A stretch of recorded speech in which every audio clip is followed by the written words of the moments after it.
ಹಕ್ಕೊತ್ತಾಯ ಕೊಟ್ಟಿದ್ದಾರೆ. ಅದರಲ್ಲಿ ಸುಮಾರು 19 ಅಂಶಗಳನ್ನು ಕೊಟ್ಟಿದ್ದಾರೆ. ಅವೆಲ್ಲವನ್ನು ಕೂಡ ಚರ್ಚೆ ಮಾಡಿ ಯಾವುದನ್ನು ನಾವು ಅನುಷ್ಠಾನ ಮಾಡ್ಬೋದು ಅನ್ನೋದನ್ನು ಅಧಿಕಾರಿಗಳ ಜೊತೆಯಲ್ಲಿ ಮತ್ತು ಇವರ ಪ್ರತಿನಿಧಿಗಳೇನಿದ್ದಾರೆ ಅವರ ಜೊತೆಯಲ್ಲಿ ಒಂದು ಸಭೆಯನ್ನು ಕರೆದು ತೀರ್ಮಾನ ಮಾಡ್ತೇನೆ. ಮಾನ್ಯ ಮುಖ್ಯಮಂತ್ರಿಗಳನ್ನು ಕೂಡ ಈ ಸಭೆಗೆ ಆಹ್ವಾನ ಮಾಡಿ ಯಾವುದೆಲ್ಲ ನಾವು ತತ್ಕ್ಷಣ ಮಾಡ್ಬೋದು. ಇದೇನಾಗಿದೆ ಅಂದರೆ ಇದರಲ್ಲಿ ಕೆಲವು ಶಾರ್ಟ್ ಟರ್ಮ್ ಇದೆ, ಕೆಲವು ಲಾಂಗ್ ಟರ್ಮ್ ಇದೆ.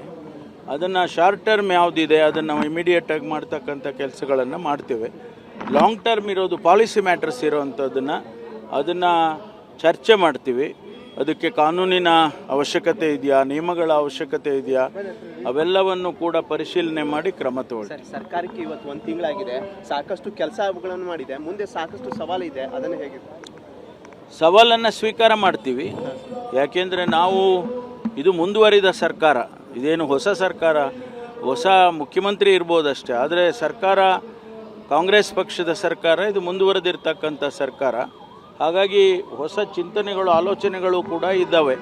ಅವೆಲ್ಲವನ್ನು ಸೇರಿ ನಾವು ಜನಗಳಿಗೆ ಕೊಟ್ಟಂಥ ಭರವಸೆಯನ್ನು ಈಡೇರಿಸುವ ಕೆಲಸ ಮಾಡ್ತಾರೆ. ನಿಮ್ಮ ಕೆಲಸ ಮತ್ತು CM ಅವ್ರ ಕೆಲಸಕ್ಕೆ ಸಾಕಷ್ಟು ಶ್ಲಾಘನೆ ವ್ಯಕ್ತವಾಗಿದೆ ರಾಜ್ಯಾದ್ಯಂತ, ಅದ್ರ ಬಗ್ಗೆ ಹೇಳೋದಾದ್ರೆ? ಅಲ್ಲ, ನಾವು ಮಾಡಲೇಬೇಕಲ್ಲ, ನಮ್ಮ ಕರ್ತವ್ಯ ಅದು.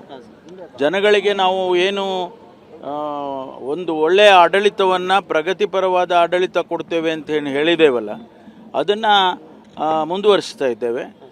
ಖಂಡಿತವಾಗಿ ನಾವು ಸುಮಾರು 592 ಭರವಸೆಗಳನ್ನು ನಮ್ಮ ಪ್ರಣಾಳಿಕೆಯಲ್ಲಿ ಹೇಳಿದ್ದು. ಅದರಲ್ಲಿ ಅನೇಕ ಭರವಸೆಗಳನ್ನು ಮೋರ್ ದೆನ್ 50-60% ನಾವು ಈಗಾಗಲೇ ಅನುಷ್ಠಾನ ಮಾಡಿದ್ದೇವೆ. ಇನ್ನು ಮಿಕ್ಕಿದ್ದನ್ನು ಈ 2 ವರ್ಷದಲ್ಲಿ ಮಾಡ್ತೇವೆ. ಅವರು ಹಕ್ಕೊತ್ತಾಯ ಕೊಟ್ಟಿದ್ದಾರೆ. ಅದರಲ್ಲಿ ಸುಮಾರು 19 ಅಂಶಗಳನ್ನು ಕೊಟ್ಟಿದ್ದಾರೆ. ಅವೆಲ್ಲವನ್ನು ಕೂಡ ಚರ್ಚೆ ಮಾಡಿ ಯಾವುದನ್ನು ನಾವು ಅನುಷ್ಠಾನ ಮಾಡ್ಬೋದು ಅನ್ನೋದನ್ನು ಅಧಿಕಾರಿಗಳ ಜೊತೆಯಲ್ಲಿ ಮತ್ತು ಇವರ ಪ್ರತಿನಿಧಿಗಳೇನಿದ್ದಾರೆ ಅವರ ಜೊತೆಯಲ್ಲಿ ಒಂದು ಸಭೆಯನ್ನು ಕರೆದು ತೀರ್ಮಾನ ಮಾಡ್ತೇನೆ. ಮಾನ್ಯ ಮುಖ್ಯಮಂತ್ರಿಗಳನ್ನು ಕೂಡ ಈ ಸಭೆಗೆ ಆಹ್ವಾನ ಮಾಡಿ ಯಾವುದೆಲ್ಲ ನಾವು ತತ್ಕ್ಷಣ ಮಾಡ್ಬೋದು. ಇದೇನಾಗಿದೆ ಅಂದರೆ ಇದರಲ್ಲಿ ಕೆಲವು ಶಾರ್ಟ್ ಟರ್ಮ್ ಇದೆ, ಕೆಲವು ಲಾಂಗ್ ಟರ್ಮ್ ಇದೆ. ಅದನ್ನು ಶಾರ್ಟ್ ಟರ್ಮ್ ಯಾವುದಿದೆ ಅದನ್ನು ನಾವು ಇಮಿಡಿಯೇಟಾಗಿ ಮಾಡ್ತಕ್ಕಂಥ ಕೆಲಸಗಳನ್ನು ಮಾಡ್ತೇವೆ. ಲಾಂಗ್ ಟರ್ಮ್ ಇರೋದು ಪಾಲಿಸಿ ಮ್ಯಾಟರ್ಸ್ ಅದನ್ನು ಚರ್ಚೆ ಮಾಡ್ತೀವಿ.